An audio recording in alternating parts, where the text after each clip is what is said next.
What's going on, guys? It's Millen here from TrueHorizon. Today we're going to be covering the exact steps that I would do if I had to start my 300K MRR AI agency again from scratch. Now, as of the time of this recording, we have actually slightly surpassed 300K MRR, but the more important thing is that the systems that we have put in place will enable us to scale far beyond 300, 500, and maybe even $1 million MRR heading into the next year.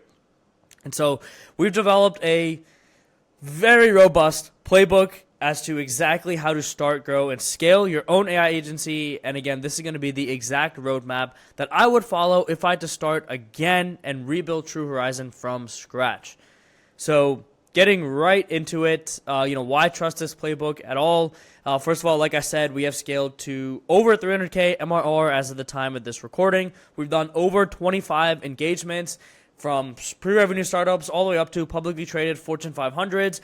Within those engagements, we have done probably over 100 projects at this point, ranging from pure strategy consulting, management consulting, education, enablement, and then, of course, the fun stuff of actual development and deploying of real agentic AI or LLM systems.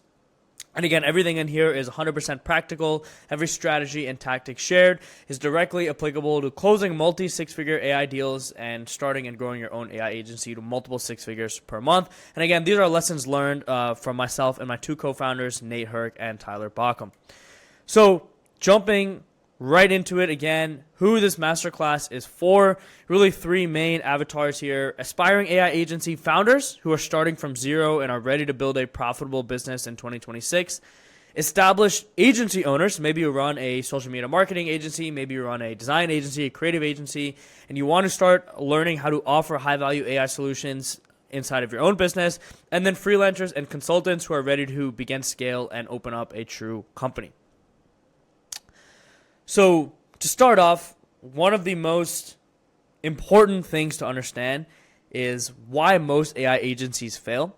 And the reason for that is because most AI agencies are selling technology rather than outcomes. I see really strong developers, engineers, people transitioning from software engineering careers coming into the AI agency space, and they have such a love for the technology, the algorithms, the models, the features, rather than measurable business results.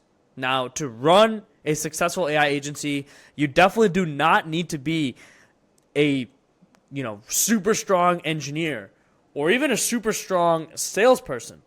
What you need is to be dangerous enough in all of the areas so that you can actually talk about what it is that your business does, close deals, and not get ripped off by devs or engineers. And so what this exact masterclass / video will teach, again, are the exact frameworks and tools that we use to go ahead and grow. This isn't theory. This is battle-tested strategy that we have utilized. So what we're going to cover in this video: lead gen and positioning, how to build pipeline and establish yourself, sales systems that will convert that interest into deals, offer creation and the delivery model, how to actually deliver and operations, everything that we use to scale in terms of our systems, and then final strategy and execution that you want to just have in mind.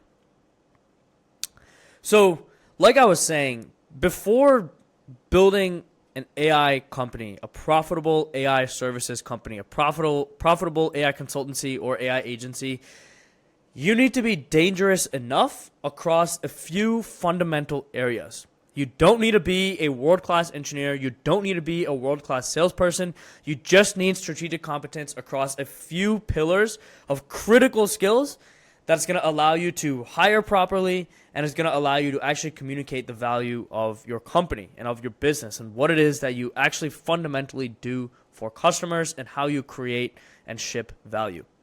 So the four key areas of foundational skill sets: sales fundamentals, automation fundamentals, communication and framing, and then AI and LLM foundations. Now, starting with the first one with sales fundamentals, a few key things that you want to learn here. You want to understand buyer psychology. You want to know how to frame value. You want to know how to handle objections, and you want to know how to sell ROI outcomes versus AI features. So a few things here under each one of these. With buyer psychology, first of all, the critical thing to know is that although you are a business selling to a business, and technically that is B2B, there is actually no such thing as B2B sales. One of my great mentors, Kent Summers, taught me this, where there is actually no such thing as B2B sales. Everything is P2P, person-to-person sales. At the end of the day, you are just selling to another business, right? You are just selling to another, at the end of the day, you are selling to another person. I think my camera started glitching there for a second, but you're a person selling to another person. And so, yes, that person cares about their business, but before they care about their business, they care about themselves. If you're selling to a business owner, they are just wanting to build the most profitable business that they possibly can. If you're selling to a mid-level marketing manager inside of a big enterprise, they just want to look good for their boss. And they want to be that person that is spearheading AI initiatives within their own company. And so understanding that that person who's sitting on the other side of the camera also has wants, needs, fears, desires. And at the end of the day, it's all about just building a relationship with that person to actually go ahead and close the sale. Up next here with framing value. Again, everything wants to be framed in ROI value. If that person decides to invest $10, $15, $20, $50, $100,000 a month in your business, what is it that they're going to get out of that? How to handle some of the most common objections, which we'll talk about, and then selling ROI outcomes versus AI features. The next kind of umbrella skill set here is going to be automation fundamentals.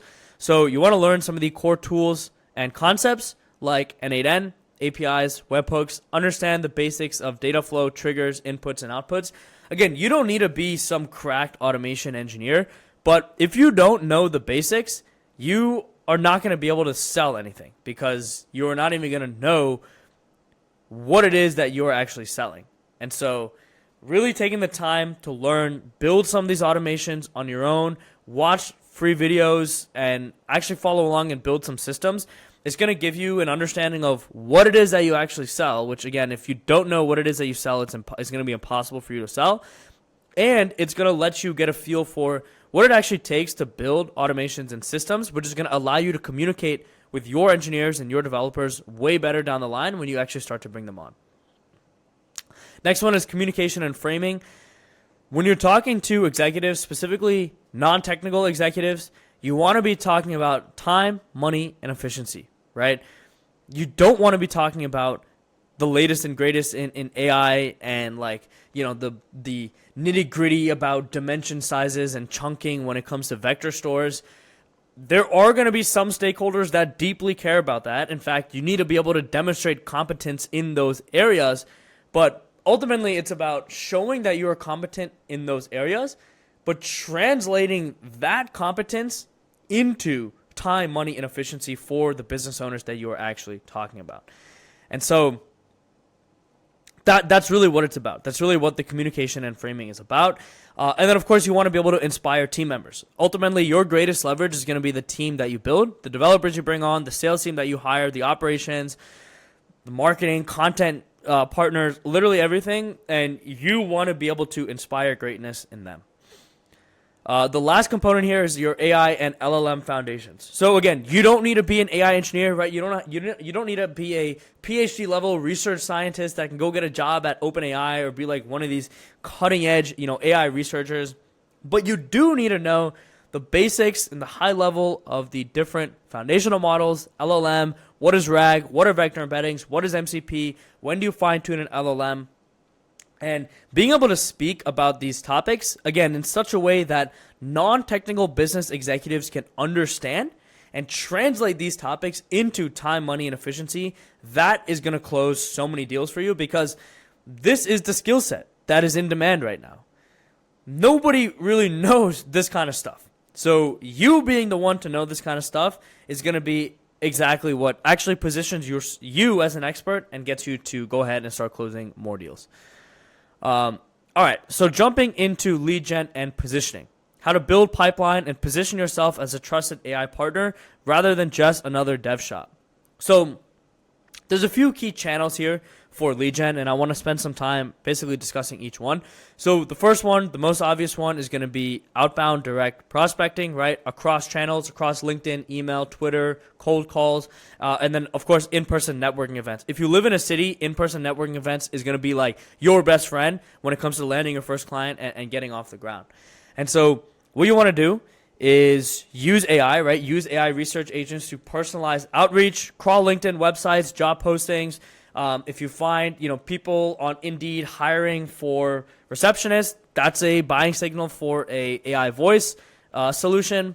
If you see people hiring for content creators, that is a buying signal for a content automation. And you want to go ahead and lead your outbound with ROI proof. Right? We saved this team this many hours per month. You're interested in seeing how. And again, you can use AI to do a lot of this work, and you really just want to make sure that you are not being spammy and you're targeting very specifically. So like who you're targeting is actually going to be relevant in what it is that you do and what it is that you sell. The next channel, and this is going to be probably your highest leverage play, is going to be just inbound through content. This is how I get all of my leads. And now we're starting to diversify with ads, with maybe some outbound, mainly with strategic partnerships is how we get most of our leads. But when I was first getting started, we had 100% inbound leads. And so this does a few things. It builds credibility because you can teach what it is that you're doing through frameworks, templates, and case studies. It answers questions that your buyers would otherwise have. So you answer those questions for free inside of your content. It builds up that face time, that trust and credibility when people are viewing your content. And then you can go ahead and capture and nurture all these leads with emails, newsletters, and chuck them onto a nurture funnel. By the way, I see my camera is just continually glitching, and so I apologize for that, but honestly, just going to have to keep going at this point. The next channel here is the strategic partnerships channel. Now, this has been absolutely massive for us, and there's a few ways to think about this, but this is a extremely high leverage play where you effectively can close one partnership and get referred multiple deals from that one partnership. And so one of them is going to be other agencies. So let's say you're an AI agency. You go ahead and partner with marketing agencies, design agencies, creative agencies, sales agencies. They have already gone through diligence and procurement of big name clients, but they don't know anything about AI. That's where you come in because they already have the client base. You have the skill set that their client base is inevitably asking about at this point in time. And so you can partner with them to deliver cutting-edge AI solutions to their clients and get into a joint venture agreement with them. The other model for this, there's multiple models for this. Like one I just said was agencies. The other one here would be consulting firms. So, strategy consulting firms that don't actually do hands-on development or engineering work. You can become their AI delivery arm for entire projects where they go and they just do the front half of consulting and strategy. You actually come on the back end and build systems. We have a couple of partnerships like this. Private equity and roll-ups. Now this is a massive one as well. We've got a few deals in the pipeline for this where you can sell to a private equity company. You can build AI and automation for the private equity operations itself. Once you prove to that private equity company that you know what you're doing and you know how to basically leverage AI to drive returns for businesses, they will then deploy you into all of their portfolio companies because they want to see those same returns for their portfolio companies. Similar thing here with franchises and accelerators. So think angel investing groups, think startup accelerators, really just holding groups and franchise networks that once you close one partnership and you prove ROI for one partnership, they're going to be able to refer you to many, many more deals. And the hack also is that they are friends with other partners. So once you get in the door with one private equity company, they have friends at other private equity companies that they would be able to refer you to as well. That leads us to channel number 4 here, which is referrals and case studies. Once deals close and you actually get case studies, referrals become one of your most powerful channels. Publish these case studies with before and after metrics. Use them in content. Use them in outbound campaigns. and how to actually go ahead and achieve your first case studies and how to leverage them. Offer discounted or free builds at first if you're just getting off the ground. Deliver these real results and document them thoroughly. Your first 3 proof points are going to be worth more than your first 3 invoices because they are going to get you 10, 15, 20, 50 more invoices once you have those first initial proof points. All right. So that's lead gen. That's how to actually go ahead and close some deals. How to actually go ahead and generate pipeline. Now, how do you close deals, right? In one line, you want to position yourself as a strategy AI partner, not as a developer. And so what is the mindset of a strategic AI partner? Again, you lead with strategy, which is identifying opportunities for measurable ROI. You enable by educating and training internal teams to actually go ahead and use not only the systems that you're building, but for example, use ChatGPT better, right? Like, how do I prompt ChatGPT better and get more out of my prompts? Of course, implementation where you are building and deploying systems, and then optimization, right? Ensure that those systems are generating returns, you have LLM observability, and you're scaling what's actually working for that client. So one of the best things to do here is to diagnose before you build. I see so many beginning AI agencies just running in there, ready to close a deal, and they will just sell anything. One of the biggest pain points that I see across the hundreds of discovery calls that I've run is that most companies don't actually know how to implement AI or what to implement. And so you want to lead with AI audits and AI strategy offers rather than leading with implementation, because this solves one of the most critical pain points and it allows you to monetize your pre-sales process. It's a win-win for everyone. And so you really want to position yourself as a chief AI officer who can map automation opportunities, define those KPIs that need to be tracked, manage overall delivery, and ensure ROI for the client. So the positioning formula here is, in one sentence, we help X avatar achieve Y result by identifying, implementing, and optimizing AI systems that deliver measurable ROI. So some of the ones that we've done here, and I have a video on these, is a sales intelligence agent where we saved hundreds of hours per month, an invoice extractor where we were able to save over 160K in FTE salary costs, and then voice receptionist, client was missing over 60% of their calls, so we started capturing all these calls, and that led to direct revenue growth. Again, some of the core positioning principles here, you want to lead with your ROI, not with the tech algorithm. So lead with results and ROI, not those technical features. Be their AI partner that you're positioning yourself as an ongoing strategy advisor, not just a one-time vendor. And again, the 80-20 here is clarity, education, enablement, and strategy. Implementation is just the back half of that. All right, so that takes us into sales systems. We've so far learned how to generate pipeline, how to generate leads, how to position yourself, now how to actually go ahead and close these deals, right?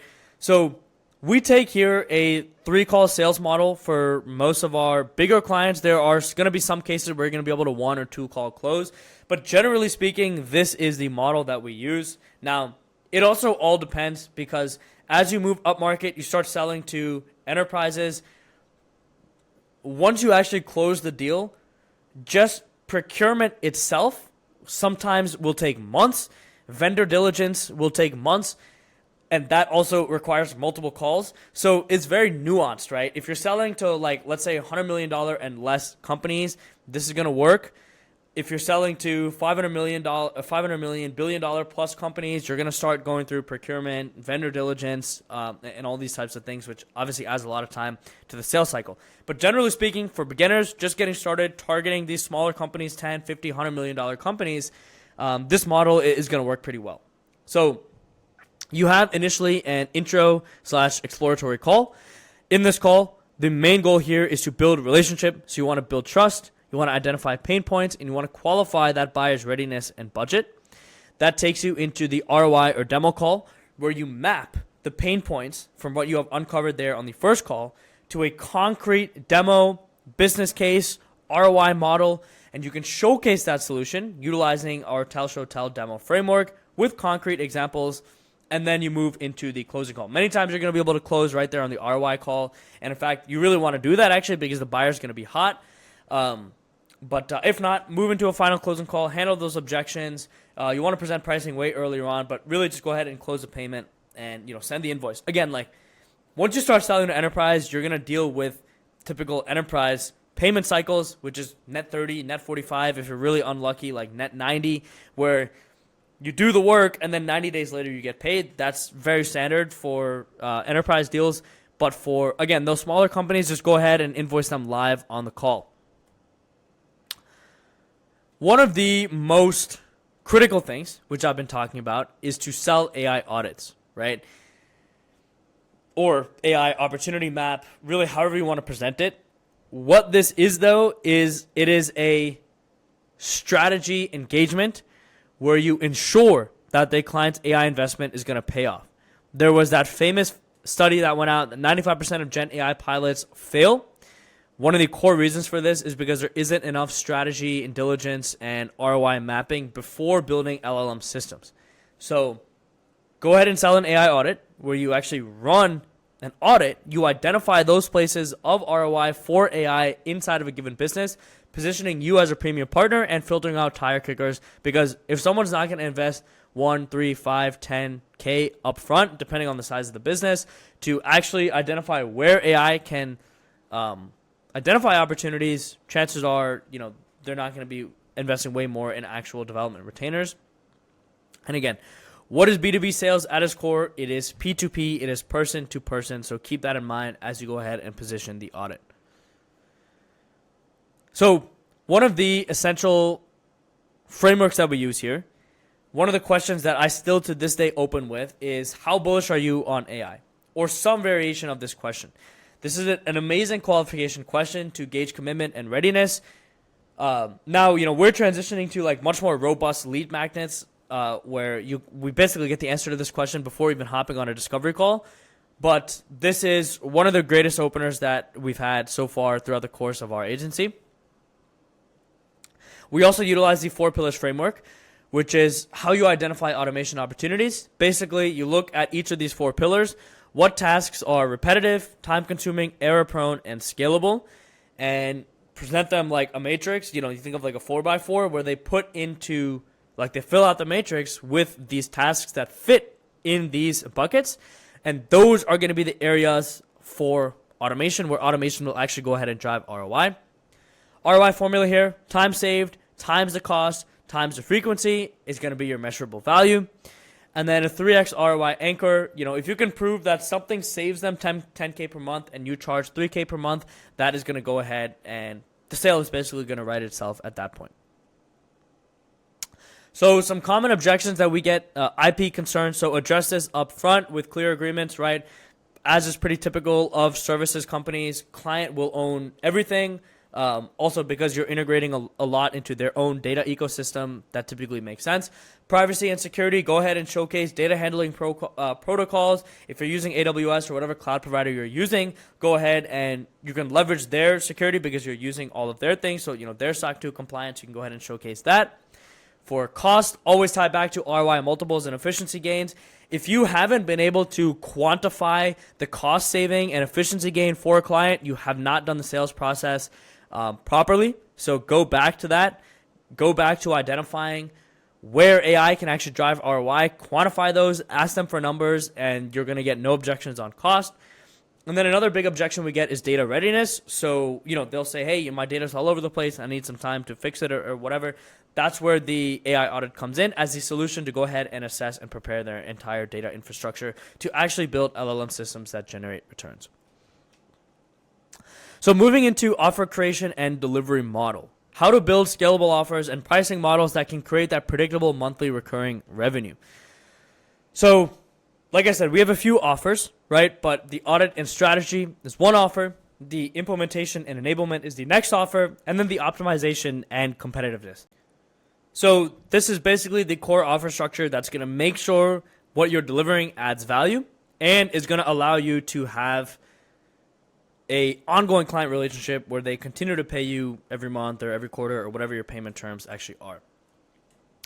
So again, these 3 scalable offer types: the AI audit / opportunity mapping, the workflow automation retainers. This is basically your development or engineering retainer to actually go ahead and build out the system.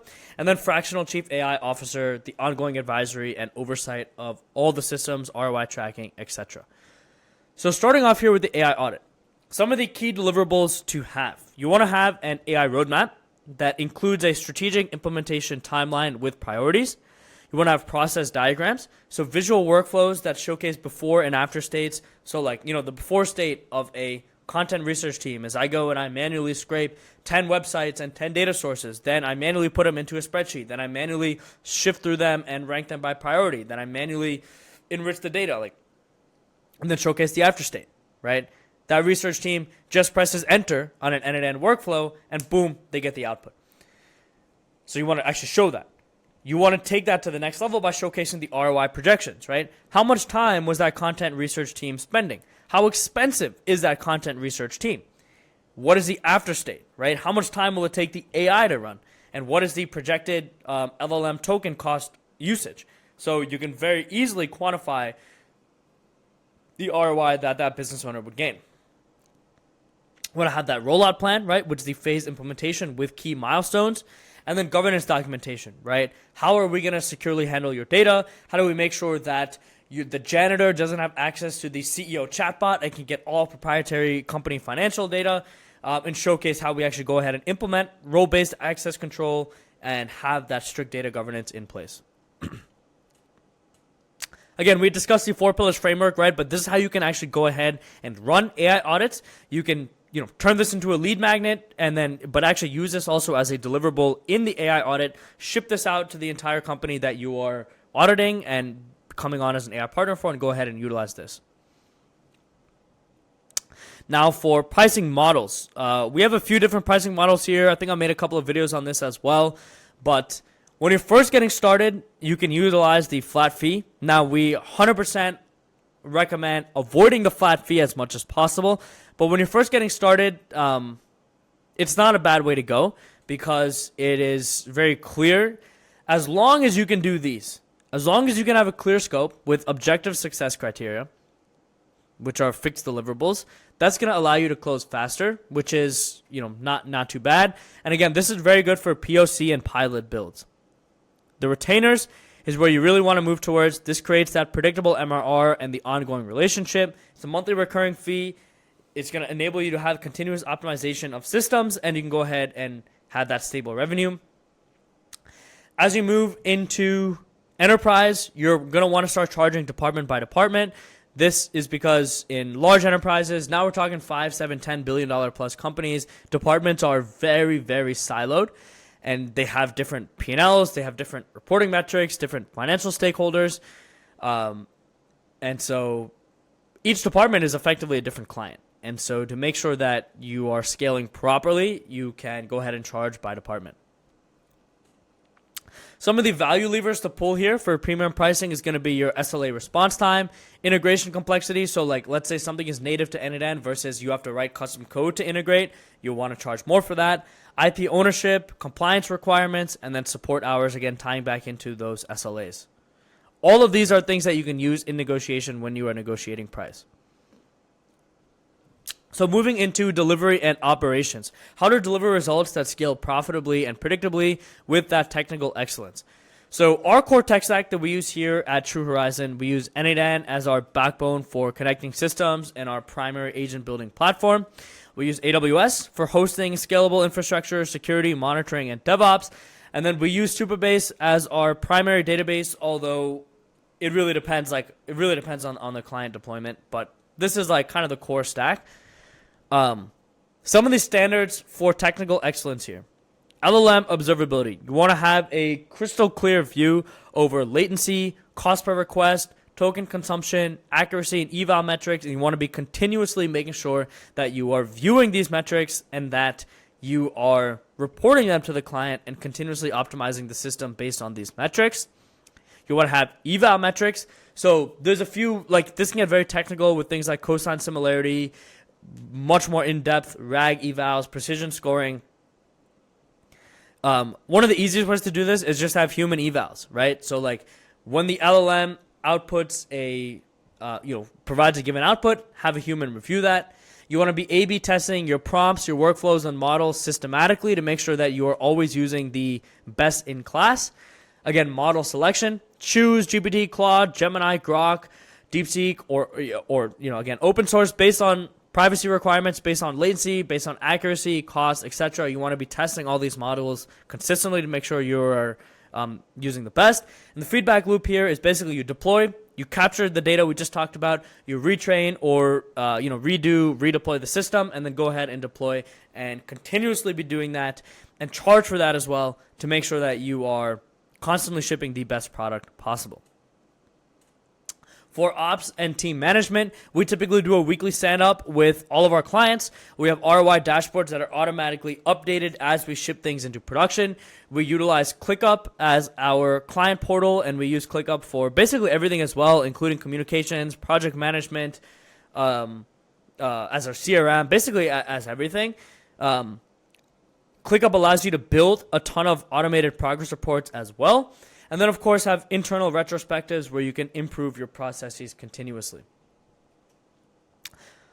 Some of the team roles here, we still do founder-led sales. So, like, I am the one-man sales team.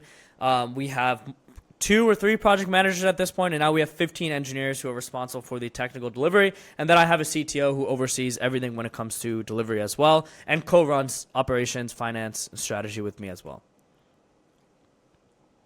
So one of the biggest things here is to be automating your internal operations.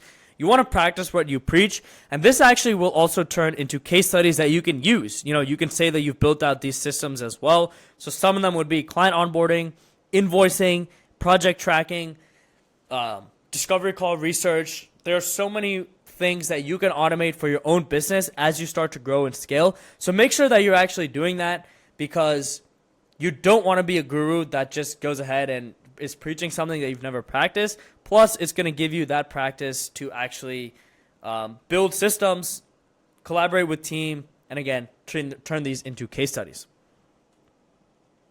So now scaling 300K per month, systemizing everything to move from founder-led to systems-level growth. Now, it's not an easy path. And in fact, when you're first getting started, I would definitely recommend that you as the founder basically do everything so that you can learn everything. But once you get that foundation, you can go ahead and start moving into systematic scale. So the way to do this is productize your best use cases. So turn your most effective, highest ROI solutions into repeatable offerings. Create these reusable modules and IP templates that are going to accelerate your delivery. Automate your internal processes like we just discussed, and then building the right team is going to be the absolutely most critical thing you can do. And you want to hire to buy back your time. So if you're spending a lot of time on delivery and you don't necessarily love delivery and you're way better at sales, the next hire you want to do is going to be a delivery team once you have that business coming in and you can actually go ahead and profit off of hires. This is going to multiply your capacity, which again will just multiply your business. So strategic hiring roadmap. Now, again, this is going to differ for every founder. But like I said, in the beginning, you want to do founder-led. And you want to hire to buy back your time. So like, this is just an example. If you love sales and lead gen and you are amazing at it, then the first hire you want to do is going to be a delivery team. On the flip side, if you love engineering and fulfillment, then the first hire you want to bring on is someone who's going to generate pipeline and close deals for you. You really just want to hire to, like I said, buy back your time and complement your own skill sets that you already have. Some of the most critical metrics to track here for your AI agency: MRR growth, your client retention, your engineering utilization, and then the ROI multiple. So what are your clients actually getting versus what do you charge? And make sure that you can turn these into repeatable case studies as well. All right. So the scaling mindset here. A few things. Don't be afraid to say no to bad clients or custom one-offs. Protect your productized offerings and double down on those. Make sure you're building predictable revenue by focusing on retainers and recurring income. Leverage partnerships as force multipliers. Again, close one partnership, get multiple deals, and content as your growth engine is going to be incredible. It doesn't have to be YouTube. It can be really any channel. But YouTube has worked really well for us. And so utilize that as your growth engine by giving out free value. Some milestones here and timelines from 0 to 10K. Again, you want to be founder-led. Like, you want to basically be doing everything to prove your model works and to get that critical learning. From 10 to 100K, prove it out, repeat everything that you can, right? So demonstrate how you can actually utilize reusable components to go ahead and expedite your own delivery, reuse your sales systems, your outreach models that have been working, and then scale from 100 to 300K plus, systematize and multiply what has been working. So don't skip steps. Really go ahead and take the time to build the foundation properly. I cannot emphasize enough the value of you as the founder, basically being founder-led in the beginning and running everything through on your own. Some of the most critical mistakes here to avoid, again, selling features instead of ROI. Always lead with those business outcomes. Taking any client who pays, right? You want to ruthlessly qualify, as your bad clients are going to destroy your momentum. Doing free strategy work, so charge for audits, which is going to filter clients and position you as a premium, and then scale before systematizing. Build those repeatable processes before adding complexity. So again, you don't need 100 clients. You need 3, 4, or 5 who trust you to build right? Trust you to build that repeatable ROI. And right now for our agency, we only have 4 active clients, and those 4 clients are what are paying us over 300K MRR. And so that was all that I had. That was basically a brain dump of all the knowledge that I had in terms of how to start, grow, and scale your AI agency. That's, again, exactly what I would do if I was starting again from scratch. So I hope you found some value in this video. Feel free to leave any comments or questions inside the comment section, and I'll see you on the next one. Peace.